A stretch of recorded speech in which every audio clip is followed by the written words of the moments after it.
The family of a local teenager says she never would have left home without calling. Just praying for the best. I want my daughter home, man. And if she can't come home, I just want to know where she's at. These posters around the towns of Livermore and Jay beg anyone with information to come forward. Posters that Richard puts up every spring, never losing hope. Tell me what happened to my daughter. Just look me in the eyes so I can see her. An arrest in a nearly 4-decade-old cold case. Thanks to cutting-edge DNA technology, the arrest happening exactly 39 years to the day when Parabon Nanolabs used that sample to create 3D models of the suspected killer's face. It's heartbreaking. We miss her, and we're going to find her. We're going to keep looking till we do. It's like a never-ending nightmare. It doesn't end. It keeps returning and coming back. All right, so tonight we're talking with Detective Amy Johnson from the Major Crimes Task Force, Kane County Sheriff's Office. Is that correct? That is correct. Well, thank you so much for joining us. You had reached out to us about Bonnie Rae Kelly, who went missing July 9th, 2003. Correct. Now, can you give us a little bit of the background of the case? So the background of the case is a little bit different, I think, for the missing persons element because there's a lot of moving pieces involved. So from how the Kane County Sheriff's Office got involved was her parents, who are now deceased, actually got into contact with us saying, I haven't heard from my daughter, who's, of course, an adult. She suffers from mental health. She's a veteran, so I'm not sure if she's getting assistance. And her 2 kids who live right across the street from the grandparents haven't seen her in a really long time. So that's kind of how we got the ball rolling. She was actually reported missing, and they hadn't spoken with her since 2002. But it wasn't until that entire year, because it wasn't unlike her to be completely transient, kind of go from boyfriend to boyfriend, and then touch base when she needed to. So that wasn't out of the ordinary. It was just until they really did not have that contact that they kind of questioned it. So in 2003, we actually got involved. So apparently she went missing with her boyfriend. They were both homeless at the time, and that's how Ronald Stobierski comes into play also. So I'm kind of working on 2 missing persons cases rolled up into one. The complex nature of this also is I don't have an exact location as to where they were last seen because I have 3 locations where they were last seen. So I have one at the VA hospital in downtown Chicago or Cook County. They actually sought treatment for PTSD and probably some sort of prescription drug abuse. They befriended a couple individuals. One is Ned, who was kind of the prime suspect involved, where we think if foul play happened, he would be one of our suspects. Second was when they befriended this individual at the VA hospital in Cook County. He actually said, I have a property way out west in Lee County, Illinois. So if you want to go through your Social Security benefits and your veteran benefits, you can sign them all to me monthly, and that will be your rent check. Right. So again, red flags, red flags, red flags. So was that ever done? Did they sign that over to him? We cannot confirm or deny that. We found a now deceased individual's ledger where he kept all the monthly rent, which it clearly says that Ronald is an Army vet also. He has all of his Social Security and all of his benefits given to this individual per month. Wow. So again, it got weird where, okay, then apparently they moved out to Lee County, Illinois. That's the last time they were heard after the VA hospital. So we've kind of gone to different counties, but Cook County, of course, as we've all heard, is absolutely huge and chaotic. So I have both Aurora, where she went last missing. I have Cook County and Lee County, Illinois. So that's kind of how it fell on our lap. So that's a lot of area there. Right. To cover. It's hard to differentiate between what's fact and what's fiction or that urban legend. So that's what makes it a little bit more difficult to go through to say, are they buried in a basement? Are they not? Where were they last seen? That's so weird too. Like, I feel like that happens a lot where you hear all these little rumors inside things. And I don't know if it's just people trying to plant themselves into it or if it's, maybe the person that did it spreading these other rumors. I don't know, but it happens a lot, right?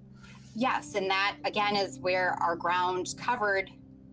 Where do we start? Where do we end? Because again, Cook County, who knows where these people were if they were transient, because that's what it was. They went from one place to a next, no rent or anything else, and just made ends meet. So do you have evidence that either his or her benefits were being cashed by somebody else other than that ledger? Yes and no. Social Security Administration, when we went to provide them with a subpoena and grand jury information, said the individual opening the Social Security account has to be present. So of course it was, okay, well, number one, when her parents were still alive, they're elderly and it wasn't signed out to them. So Social Security Administration just said that's not our policy.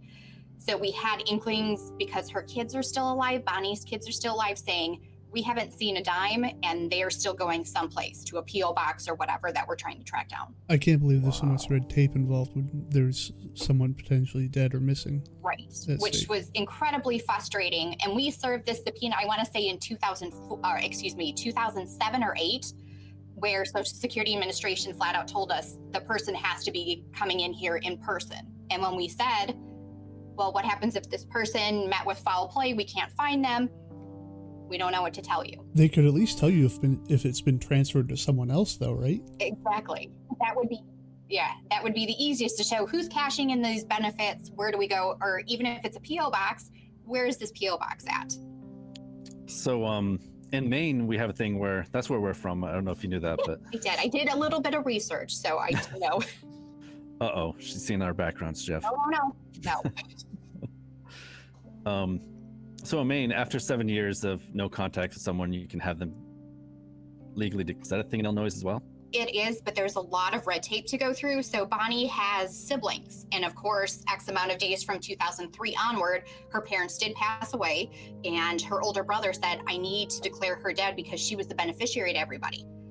And she was the one to disperse out all of the will, hence if she's not there. So they were trying to, I don't think they were successful yet with that, because again, it's a lot of backward motion on trying to do that. Wow. And it's been 19 years, right? Yes. Oh, almost 19. Almost 19. Yep. So I'm still in contact. Her kids are grown. She has 2 kiddos, and they just, of course, does anybody want closure? If she's still alive and she just doesn't want to be found, so be it. If she met with foul play, they've taken this time to say, we've kind of done our grieving process, but we'd like to know. So that's kind of where we're turning to unusual and unorthodox methods to say, hey, let's get the boots on the ground again and see, has anybody heard anything or seen her or him? Right. So one of the urban legend type rumors that I heard was that the gentleman had a barn and possibly may have had concrete poured soon after they disappeared. Yes, so that was our urban legend in Lee County. We've actually debunked that. So a huge shout out to some of our co-workers in St. Louis, Missouri. He runs an infrared company and infrared logistics. So he was actually nice enough to come out with the homeowner's approval, because at one point when they went to the VA hospital, Bonnie and Ronald, they said, this now deceased suspect, hey, I'll pay you X amount if you stay at my barn, because there's a house and a barn attached to a huge farm property. And the rumor was they went out there, they stayed a couple months, and then all of a sudden no one saw them again. So we did ground penetrating radar throughout the entire farm property, throughout all of the outhouses that had concrete, and it came back negative where it wasn't such a thing. So we debunked that. So we can actually cross that off our list. Yeah, I was just gonna ask if they gave you permission to search that, but was it the same person still owned it? No, actually, it was another gentleman where when he did purchase the property, he kind of knew the background of it. There was a lot of people that kept coming onto his property to say, hey, can we search? Can we help? So he was just actually getting tired. He just wanted to live his retirement out. So this is kind of our inward step of, hey, by the way, if we do this, you can have the information too to show it's debunked 100%. So he was on board for that, and we thank him. So forgive me for not keeping up with all the different counties, but the one where you believe that they may have been, excuse me, the one that you believe they may have been last, is there any evidence that they were there? So if we're talking about Cook County in Chicago, because I'll go and skip, the VA hospital has their records after we did an extensive subpoena on them. So we do know a time frame when they were last seen and released. The barn and the house in Lee County, Illinois, which is maybe 45 minutes to an hour and a half, depending on traffic, west of Kane County, is pretty much they knew a time frame of like less than a month to 2 months, and then a definite hard, we never saw them again. Yeah. So, do you guys know roughly when the benefits were transferred to the gentleman that they'd moved into with? So apparently we think that happened at the VA hospital in Cook County in Chicago, because that's where all of the checks were being received when they went for treatment, because both of them had PTSD and also a lot of mental health, bipolar, schizophrenia, and so on.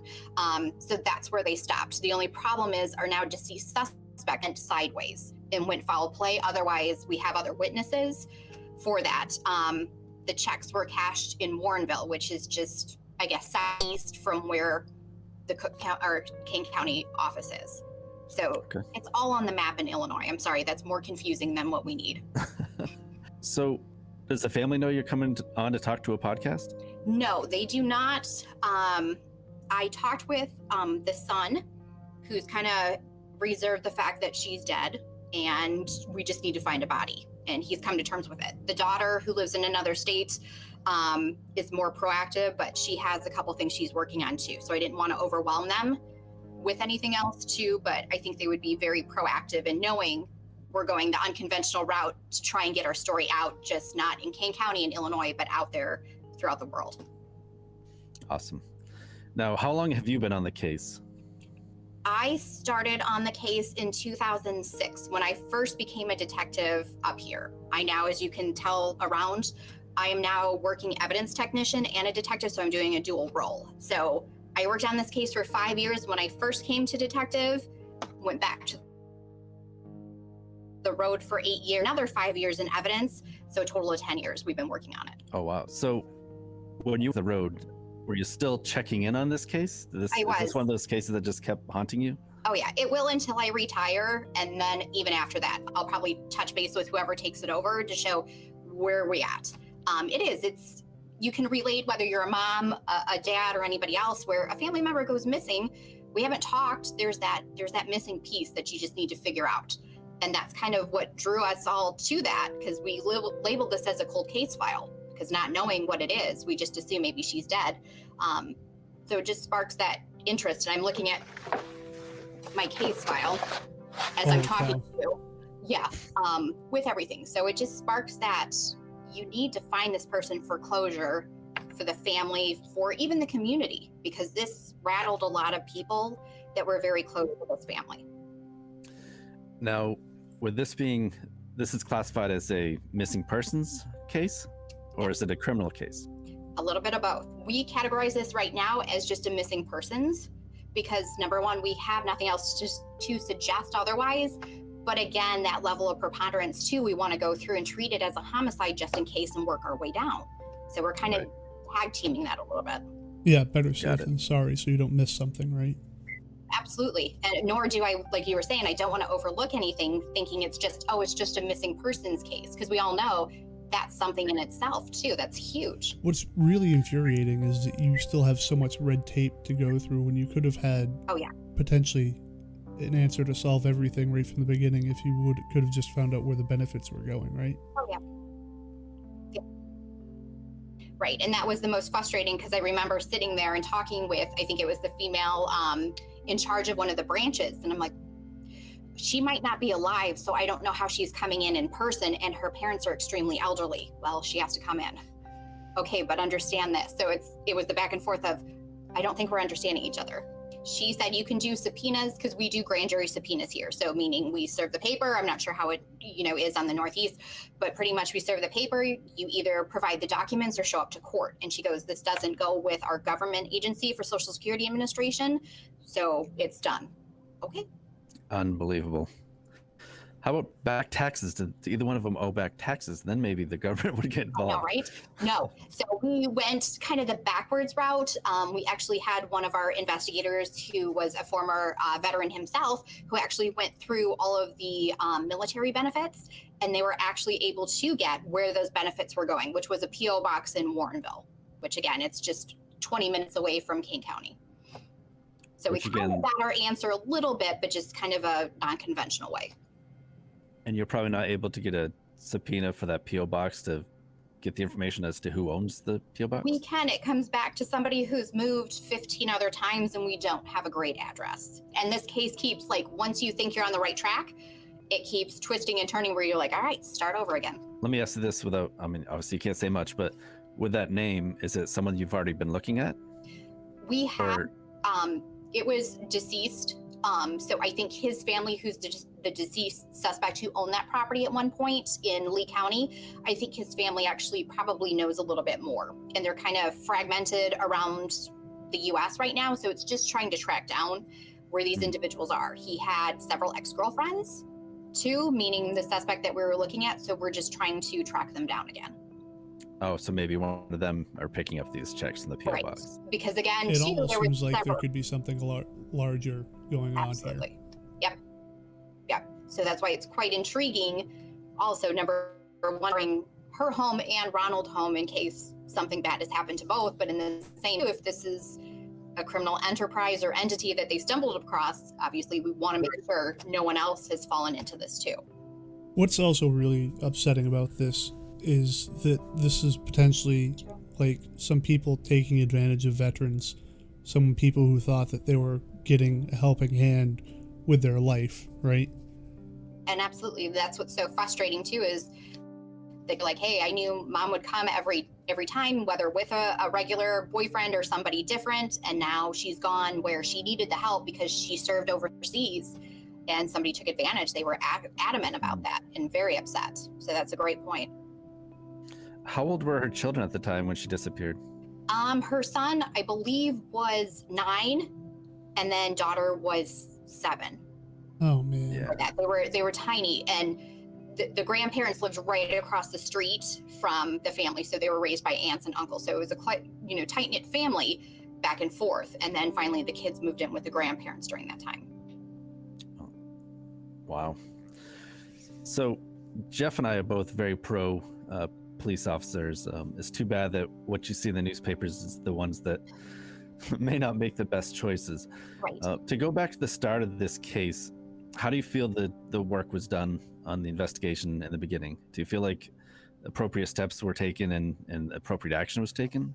I do, and that's a great point to bring up, because beforehand, you write your reports, you do your investigation, you do your evidence.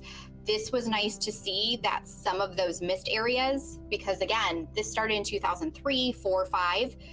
There was not a lot of technology or criminal history that we can run or other address checks.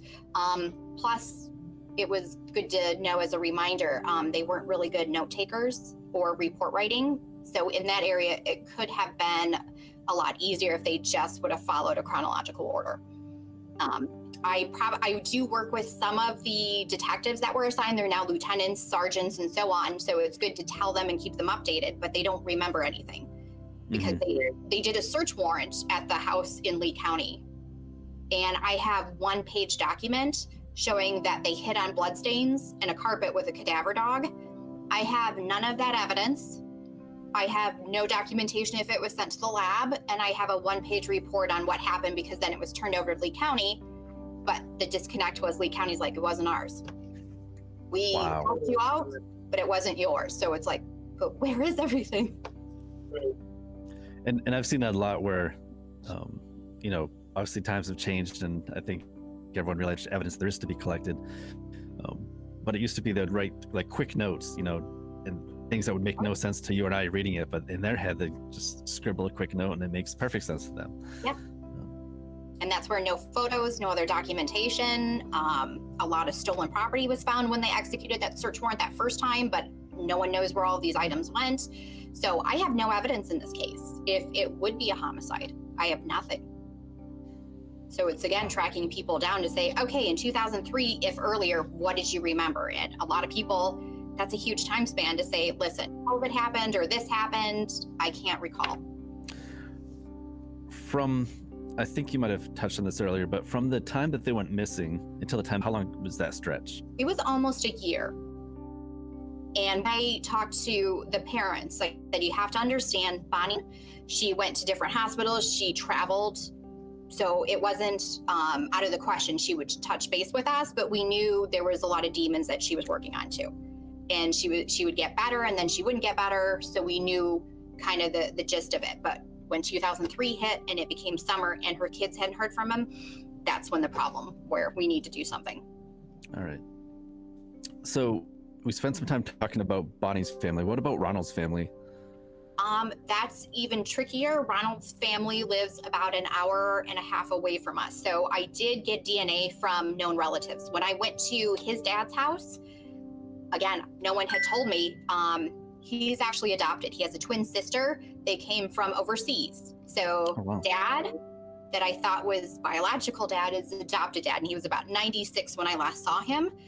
And that's when he told me, these are not my true kids. I loved them like they were my own. So I went to his twin sister. I mean, they're identical 100%. Right. And that was the weird element. And I don't fault her whatsoever. She goes, I don't want to help. I don't want to give you my DNA to go in a database in case he's found. I just don't care to. So that was kind of a thrown loop of, but he's been missing for so long. She goes, I don't want to deal with it. Now, I don't know the background of it. Her son actually was able to consent to DNA. So Ronald's nephew, even though it's DNA removed a lot, was able to do that DNA. And I haven't talked to them at all in a while. So his twin sister's son, which I would think would be fairly decent DNA. Exactly. At least that binding, paternal DNA or whatever they would share too. Yeah.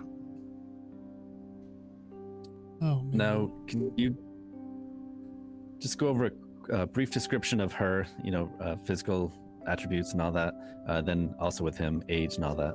I'll have to look at some of my notes just to make sure about that too. But Bonnie Kelley, she actually had full dental panel, whole bunch of other dental work, wore glasses for the majority of the time. She wasn't seen without them, like a reddish auburn or brown hair, depending on what, or where she was. Fair skinned, freckles, probably about 5'4", depending weight, give or take, depending on if on alcohol prescriptions or anything else, between maybe 140 to about 165. Had no limps, had no other scars, marks, tattoos, nothing along those lines. But now would be about 52, 56, depending. Ronald Stobierski, kind of the same, fairly light-skinned. He would be the same age, 52, around 56. Darker hair, depending, again, black or brown, and both of them do have brown eyes. And there's no other discernible features otherwise for them. I appreciate you doing that. And that's good. You knew it off the cuff. Great job. It's almost like you've been doing this for 10 years. Let me tell you, I had all my notes. I'm ready. Let's do this. I know that the family doesn't know that you're on here, but is there any sort of message that they would like to give out to either their loved ones or the people who might know what's happened with them? Yes. Both kids, depending on what they really believe truly, they want to have some sort of closure. So whether it's unfortunately finding remains that we can identify as Bonnie and Ronald because we have that DNA capability, so be it. The family's all for that. If it's actually finding them alive and maybe Bonnie and Ronald don't want their families to know and just say, I'm happy, I'm healthy, leave me alone, they're absolutely fine with that. So looking out for public information on anything that could be useful, or just, hey, this person matching this description in another state, the family knows it could go either way and they're grateful for anything to go out there. Jeff, this reminds me of the lady that had contacted us whose sister was missing for 15 years. Her husband said she changed her name and moved out of state. So the family didn't believe it. But we were able to track her down, and she legitimately moved to North Dakota, left her 18-year-old son, and was living a whole different life out there. Didn't want to have any contact with the family. So that case scenario does happen. Yeah, there you go. They did get an answer, and that's what we're looking for is, okay, which direction? Because we're all in Illinois. There was one that I looked at for an address out of, I think, Colorado, Wyoming. And Colorado PD was nice enough to actually check the address. It matched her description. It had the full name, the full date of birth. No identity was stolen, but she could never, meaning Colorado PD, could never make contact. So again, maybe if we're looking in Colorado, if that's the case, if she just doesn't want any family contact, maybe we can reach out to say, if you know her or see her, let me know. Now, I don't recall if this was mentioned already, but just something that I think that the people listening should know is that she did have, at one point in time, at least some suicidal tendencies. Yes, her son and daughter both said early on, because of the PTSD struggles and everything else with combat, she did attempt suicide. It would have been with pills and alcohol, but it was always to the point where somebody would get her help or she would turn herself into a hospital, say, this is what I was doing. Is there anyone that's could talk to the relationship between the two of them? Like what kind of relationship they had, or how long they had even been together at the point where they disappeared? If you talk to Bonnie's daughter, she was like, she changed men so many times. If you talk to her son, the same thing, but they said Ronald coming back to the house each time to meet us, and they were together the longest that she's been together. With anybody else, maybe a year to 2 year stretch. But again, it was that rocky relationship of we're broken up, no, we're back together, we're broken up. Was there any physical things going on between the two of them as far as abuse or anything like that we know Not of? that the kids said or mom and dad said when they were alive. It was just, there was no physical, there was no domestic violence for that. They might have argued, but it was more about money, where they're gonna stay, or PTSD prescription stuff, right? Ronald's family does not check in, nor do I call them just because of everything else. The nephew at one point did check in each time, but then he said, unless something breaks, let me know. Bonnie's daughter calls me every other month. Oh, wow. Base. Yeah. So they definitely want some closure there. Yeah. Which, I mean, I think all of us do at some self. Just to say we've been there, done that. We know either she's alive or unfortunately something happened, and we do have the remains for it. How many active or open cases are you working on now? That's considered a cold case? I am working on this one and 2 more. So like you had said when we were first introduced, I'm part of the Kane County Major Crimes Task Force also. So if smaller agencies have a, homicide or suspicious death or something else that's cold, which we're working on one for a smaller agency, I get assigned that too. So in technical, 3 total that we're working. Now, how many of these cold cases that you've been involved with over the years have you actually gotten to close, and what is the feeling when you do something like that? I have not gotten a cold case closed, like a missing persons, but let's say if we have a gang retaliation shooting and maybe it's been less than a year, yes, and something happens on that and we get a conviction / everything else goes well, it's the best feeling. Even though everybody hates us, not everybody, but the mentality, everybody hates us, you still do good things. You still have the good, absolutely. And you still want to, I hate to say perform, but you want to make sure, not only for yourself, but your community, that we haven't let you down. And that's a great feeling. Well, I certainly respect everything you guys do. And I'm pretty sure Jeff feels the same. Oh, yeah, absolutely. Well, we appreciate that. It's good to hear. It's really good to hear. Do you know if the family has set up a Facebook missing persons page yet, or anything along those lines, or who to contact if they have any tips or anything? Yeah, you can actually, the family does not. I can certainly ask the daughter or the son too at some point. I just don't know who might monitor it, but certainly if they can email me or, call the sheriff's office with a tip or anything else, that's what we're set up for too. We're more than happy to take that phone call or that email. Yeah, and we've actually seen pretty good success with that, where a family member will start a Facebook page for a missing person. They get a lot of tips that maybe someone that doesn't feel secure enough to call the police department, right. They'll get in touch with this anonymous page. Yeah, and I'll ask her. I'm emailing her right after to let her know, hey, this is what we did. Hopefully we can have something else too. So I think she would be more than happy to do that. So your supervisor, when you told them you're going to be on a podcast, did they give you their blessing and they thought that was a good idea, or were they concerned? Or my supervisor at some point too, he does drone stuff, he does accident reconstruction like all of us too. He's super busy. He's like, I think that's a great idea. All set for it. If it can bring some sort of new breath into this, absolutely. And that's what even our sheriff is all about too, where if we can, I guess, elevate this to a different stance than 2003 and have it stagnant, he's all for anything and everything. Awesome. Now, and I don't think you should stop with just talking to us, because we're a small podcast. So I think you carry this on to other podcasts as well and try to get out to as many people as possible. Well, that's what I'm hoping for, at least. Yeah, more exposure with that. Our best case scenario is, hey, they're out there someplace and they just living their lives. So we're kind of hoping and fingers crossed for that. But yeah, right.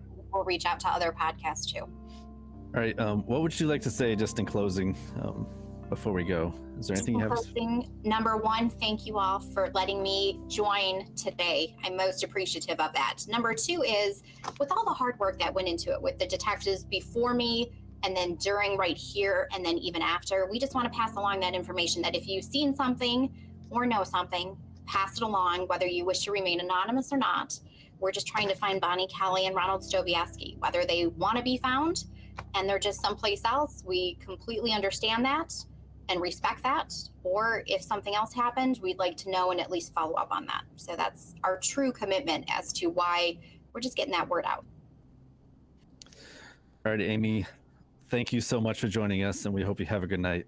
All right, you too. Hopefully there's no snowstorm. I don't know, northeaster, I don't know, coming through. It's like -25 here. We're fine. Okay, I heard that. 2 feet of snow coming our way, so. Super fun. Yeah, -25 here, 2 feet of snow. We're living the dream. Let's go. Who wants to move to Florida, right? I know, right? Or even the Caribbean. I don't even care anymore. Just let's go. Yeah, done. Well, you guys have a great week too, and thank you so much. Yeah, thank you, Amy. Have a good one. All right, bye. We would like to thank Detective Amy Johnson for taking the time to reach out to us about this case. It's very encouraging to see an officer reaching out to such a small podcast such as ours just to try and spread the message and get answers for the families of missing persons. It's also very upsetting to hear about all the red tape that they have to deal with just to get some simple answers. The family's in the process of setting up a Facebook page for Bonnie and Roland, and we will share it out as soon as it's ready. Now, if you have any information about this case, please contact the Kane County Sheriff's Office at 630-232-6840. And as always, thanks for listening. Taylor Williams led investigators to Alabama this week.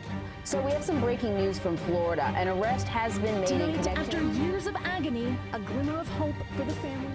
Investigators spent hours searching through this house off Pennsylvania Avenue. What could be a major development in the search for missing Alabama teenager. Tonight, a stunning twist in the search for Taylor. Somebody out there knows something. They want to lay him to rest their way, not by somebody else's way.